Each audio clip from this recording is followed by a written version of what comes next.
What's up, guys? This is Coach Grant with First Down Training, and welcome to another episode of our First Down Training show. Today, we're going to be talking about a perfect quarterback training split that you can follow. So we're going to be talking about gym work, how many days a week you should be throwing, and some other things that you can do to improve your overall skills as a QB. Then, we're going to get into some current events, some news surrounding the NFL this week. We're going to be talking about George Pickens, we're going to be talking about Jayden Daniels, and then we're going to get into some of your guys' questions that you asked on a previous episode of this show. So I appreciate you guys tuning in. Let's get started. All right, so let's get right into it, fellas. We're going to be talking about gym stuff that quarterbacks should be doing, field like throwing workouts that quarterbacks should be doing, and then if they should be doing any type of speed work, okay? So I do feel quarterbacks should be doing speed work, and talk about some things specifically for the quarterback position you can be doing. But let's start with the gym, and then we'll get into a throwing schedule, then we'll talk about that, okay? So for the gym, most important muscle groups for quarterbacks to work on, because quarterbacks got to train a little bit differently. Now, I will say this sparingly. If you're a QB who maybe needs to, I would say, like gain weight, you need to put on size, maybe you're on the thinner side of things, this is maybe going to be a little bit different to you, because it is important to do like the quote-unquote bodybuilding type exercises to put on size. You know, you have to be doing the back squats, you got to maybe do a little bit of shoulder press, bench press, which aren't the best exercise for quarterbacks to do, as that puts so much stress on your shoulder and could lead to a lot of injuries. But if you got to get bigger, you have to do those things. But we're going to focus it more on like specifically what you should do at the position itself. So for Monday, let's talk about it. So we're going to break it down Monday through Sunday. So for Monday for QBs, what I recommend doing is going to be an upper body day. So I'm just going to write it up here. It's going to be upper. So for an upper body day for a QB, I really think it's all about developing functional strength. Because as a quarterback, what's important? Obviously, your throwing motion, you have to be able to get your arm back. You've got to be able to rotate over the top, use your hips, and that requires a lot of functional strength. You have to be mobile. You have to be flexible in your upper half. I see a lot of quarterbacks who maybe lift a lot, especially at the high school age, and they're buffed out, but they're super stiff. They can't really move. Their elbow can't get off the rib cage, and that actually hurts your throwing mechanics. You need to have flexibility, and you need to have functional strength. So on upper body days, you should be doing a lot of band work. I'm not a fan, like I said, of bench press, but maybe you put some band or a band around your back. You do band resistance push-ups. You get a resistance band. You do pull-aparts. You pull them over your head. You do a lot of band like row work for your back, because the most important muscles for your upper body as a QB is going to be your shoulders and it's going to be your back. So those are the two things that you need to emphasize the most on upper body days, okay? Now, Tuesday is going to be a lower body day, okay? So obviously lower. Now, lower body day is very, very important for quarterbacks, because obviously as a QB, what's most important? You're throwing base, right? So you got to be able to sit into a base. You got to have a strong base so you can transfer your weight and generate something called ground force. So any type of leg exercise is great for QBs. I really like squats, front squats, single leg, like split squats where one foot's on a bench. Anything for your legs is great. And on upper body days and lower body days, fellas, for the rest of this workout plan, you need to make sure that you're incorporating core work. Okay, you need to have a strong core and a strong lower back, I will say, as a quarterback. Now, why is that important? Because like we talked about, as QBs, it's obviously important to be able to generate power from your base, but it's also important for quarterbacks to be able to rotate, and your core plays such a huge role in that. So on lower body days and upper body days, you need to make sure that you're incorporating some type of core work, okay? So I hope that makes sense. Now, on Wednesday, that's going to be a rest day. We're going to take that off in the gym, and we're going to talk about why throughout the rest of this plan, but we're taking Wednesday off, then Thursday, Friday, you're going to repeat the process. We got an upper body day on Thursday, so upper day on Thursday, lower day on Friday. Now, the thing is, guys, as QBs, you got to make sure you, as a quarterback traditionally, you kind of love the boring stuff, right? Especially if you're an elite quarterback. You love going out and throwing routes, throwing to stationary targets, working on your mechanics, doing mechanical drills. So in the gym, you got to kind of treat it the same way. It's not complex. To be an elite player and doing stuff in the gym, it's not complex. You need to be doing all these fancy things, a million different workouts. If you could rep out the boring stuff over and over and over again, trust me, you guys are going to see results. So if your upper body and lower body day are very, very similar, that's totally fine. I just ask you to make sure that you are increasing either the amount of reps that you're doing or weight that you're doing week in and week out. That's how you don't plateau. Like, let's say you're trying to get stronger legs, right? And let's say on your lower body day, you could do 225, so that's a 45 on each side, and you could do that for 6 reps, right? Next week, how about we try to do 7 reps? Or maybe we up the weight to where it's 230 pounds and we do the same 7 reps. You see what I'm saying? So just make sure that you're upping the weight each week so we don't plateau. That's most important. can. Now, let's talk about Saturday, Sunday. 4 days a week in the gym is totally enough, especially when you're doing upper body and lower body days. Now, I'm gonna say Saturday you're gonna take off, but Sunday what we're gonna be doing is we're gonna be doing an explosive QB workout. So I'm just gonna put explosive. Now, what does that mean? So as a QB, people don't talk about this enough. To get more velocity on your throws, to get more of a whip with your arm, you need to be explosive, right? You got to be able to have your hips fire through. Like everybody sees that Dak Prescott drill where his hips are shooting through. Like you need to do exercises to increase that like explosiveness and twitch so your throws got a little bit more velocity. So on this explosive day, it's going to be all like medicine ball work and all like plyometrics. So single leg box jumps, because when you drop back, when you hit the third step of your drop, you got to be able to explode off of that third step and be able to transfer your weight. That can be repped through doing plyometric exercises, explosive movements in the gym, box jumps, single leg box jumps, etc. Also, like getting a medicine ball, throwing it up against a wall, slamming it, exerting all out effort like how you would do on a throw where you need to get some velocity. You're exerting all out effort. So those exercises are important to do in the gym. So that's what I would try to follow as a quarterback. Again, this entire workout schedule, it's not one size fits all, but it's to give you an idea of what you should be doing as a quarterback week in and week out to get better and take you to that next level. Now, let's talk about field stuff. So obviously QBs, we can't throw every day. Our arm will fall off. If you're doing 100 throws, like I would say a throwing workout should be anywhere from 50 to 100 reps, depending on what you're doing. If you do that every day, your arm is going to be immensely sore and you're probably going to hurt yourself. This is why I'm not the biggest fan of 7-on-7 for quarterbacks, just simply because like you'll practice twice a week, you're one quarterback throwing to 7 receivers, you're getting 100 throws, and you have a tournament, then you have another 100 throws, and then you got to repeat the process, then you have practice at your school, and it's a lot of reps, especially for you younger guys, right? So I would say probably 4 to 5 times a week is how much you should be throwing as a QB. So what I'm going to say is Mondays we're going to take off. All right, Monday off. Tuesday we're going to throw. Now, one thing I will make clear, as a QB, it is very, very important that we get thousands upon thousands of reps when it comes to your throwing mechanics. Remember earlier I was talking about that Dak Prescott drill.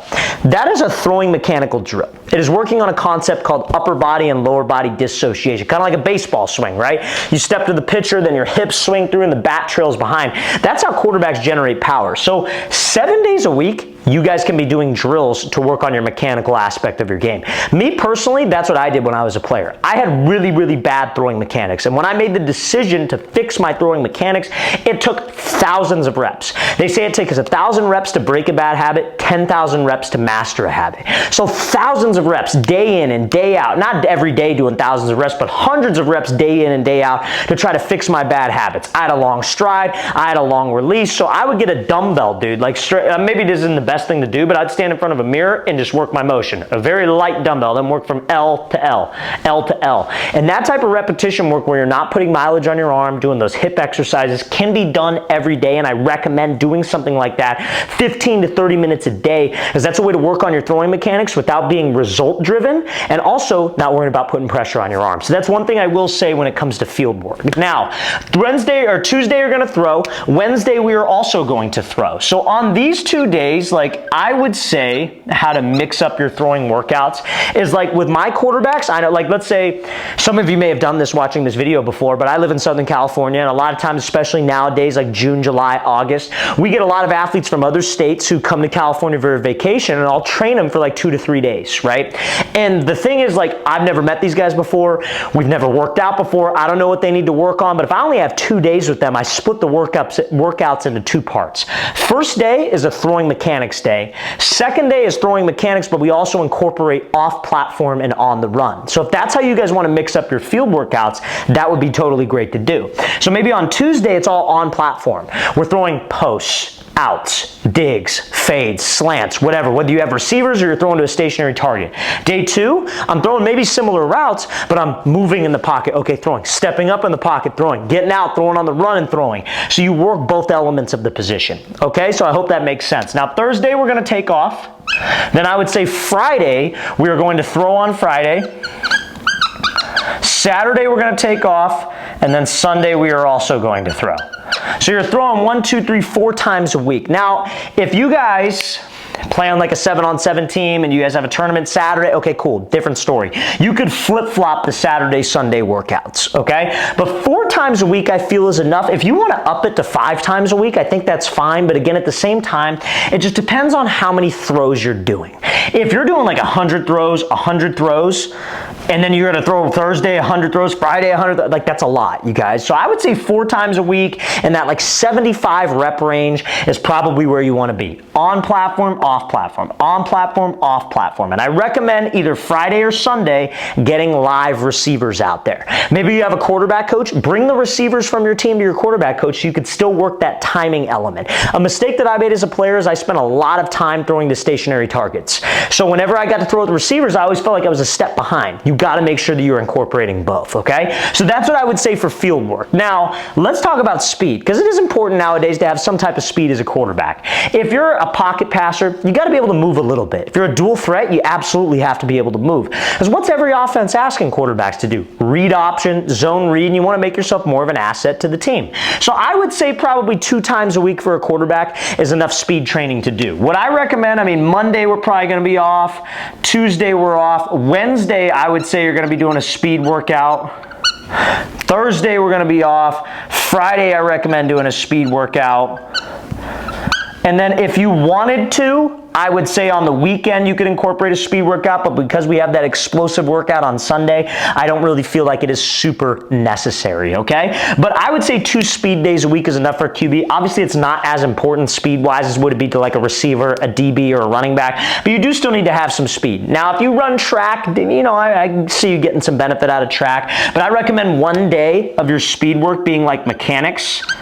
So like running form, and then the second day being like, I'm gonna put resistance.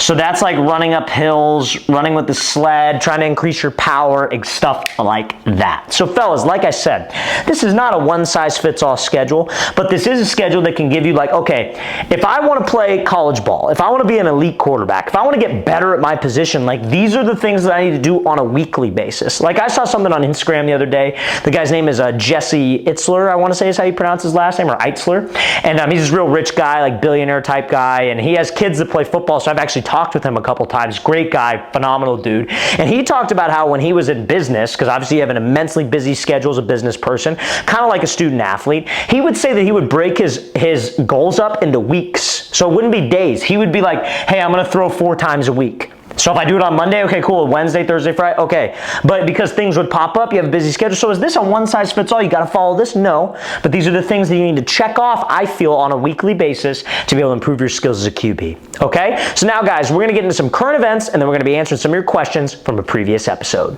Now, fellas, before we get into some current events, if you are a quarterback or wide receiver or just a general football player watching this and you need to get bigger this offseason, one of the most important things is that if you gain a bunch of weight, you need to make sure that you don't lose speed. So when you're putting on weight, it needs to be healthy muscle mass. So a big portion of your diet needs to be protein. So if you guys would like a great protein powder specifically made for athletes, go to that very first link in the description below, and that is where you can get our AG Labs Whey Premium Protein Powder. This is our salted caramel frappuccino flavor, but we also have chocolate peanut butter brownie, cookies and cream, and cinnamon snickerdoodle. It's some of the best tasting protein on the market, and if you use the promo code FIRST25, FIRST25 at checkout, you get 25% off your protein order. I started this supplement company with my brother in 2020 during COVID because we wanted to make a line of supplements specifically for athletes. So it's been a very successful, I guess you could say, venture for us, but we're trying to get this protein to as many athletes as we possibly can because we want you guys to be able to gain weight, but do it the right way. So again, guys,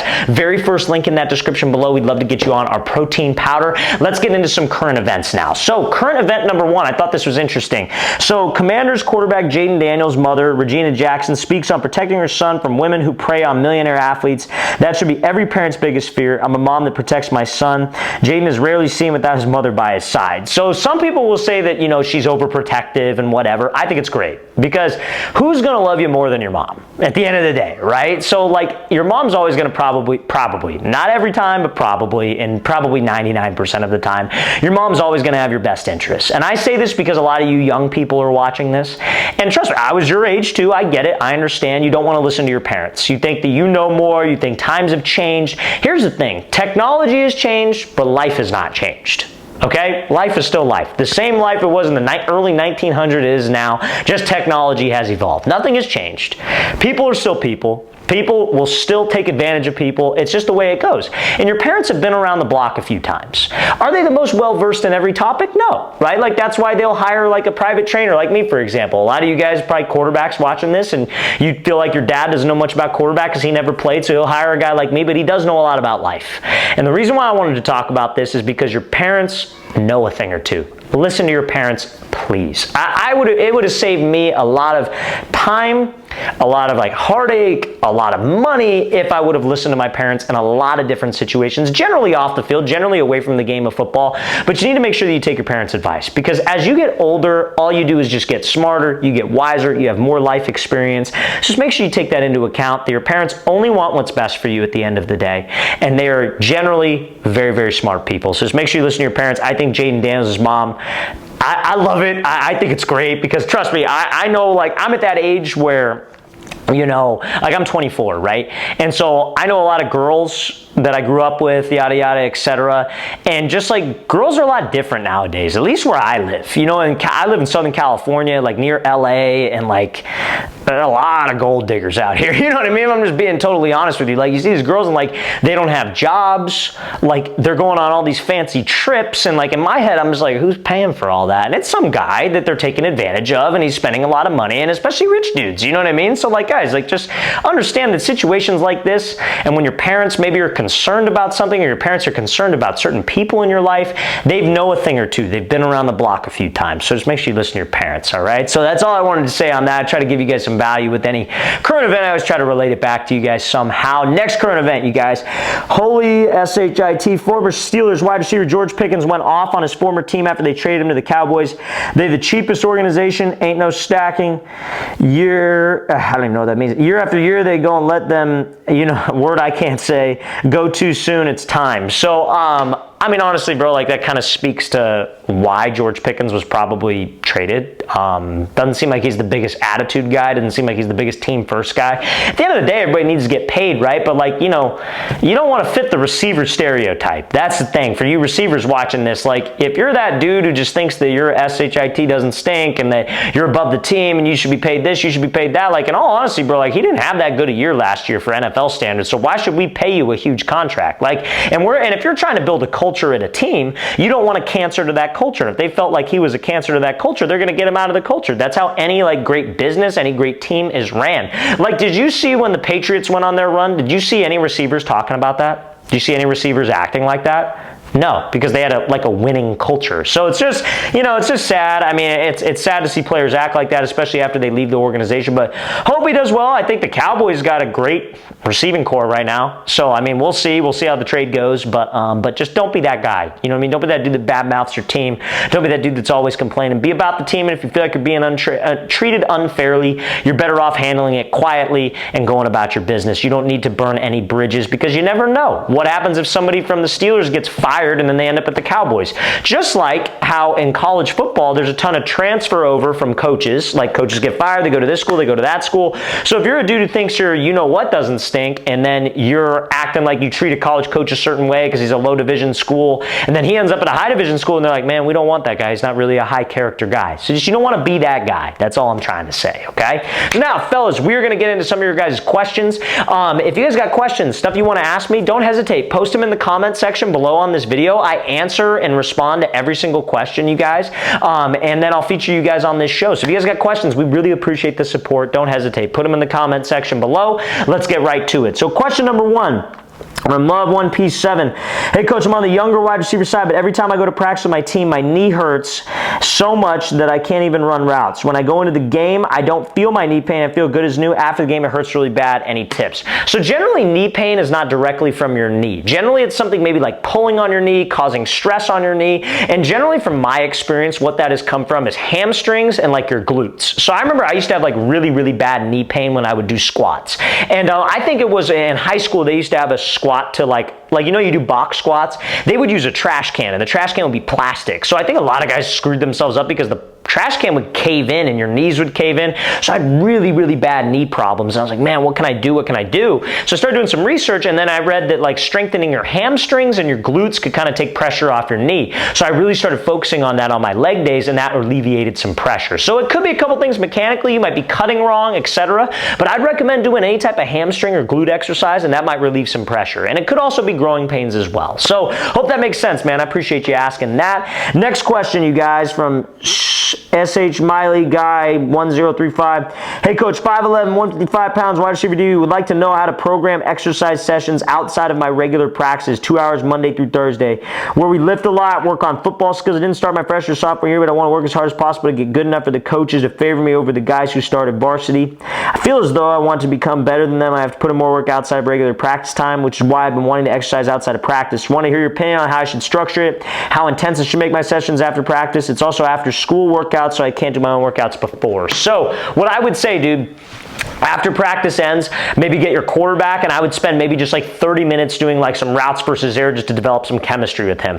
When you go home, what I would do is I would work out for like maybe like 45 minutes on a specific skill that you feel you need to improve on. That's not a super tiring on your legs. Because obviously you had team practice, you had lift. So I would say like a 30-minute routes versus air session after practice, and then 45 minutes where you're on your own time, just working on press releases, working top of the route drills, things that don't put a ton of mileage on your legs. You don't need to be running a whole bunch and killing yourself, but I would say you need to be consistent with that. Monday through Friday, just try to get in that extra work, It's all about consistency. You might think an hour of working out is not enough to separate me from the competition. It's not, but there's only 24 hours in a day, but you can be consistent. The key is consistency. Are you willing to put in the work longer than the next guy? He might work out an hour and a half today and you might only do an hour, but what's he doing tomorrow? What's he doing the next day? And if you could stay consistent with it, I really think that you're going to be able to separate yourself from the competition. So I hope that makes sense, dude. Appreciate you asking that. Appreciate you taking the time to write that out.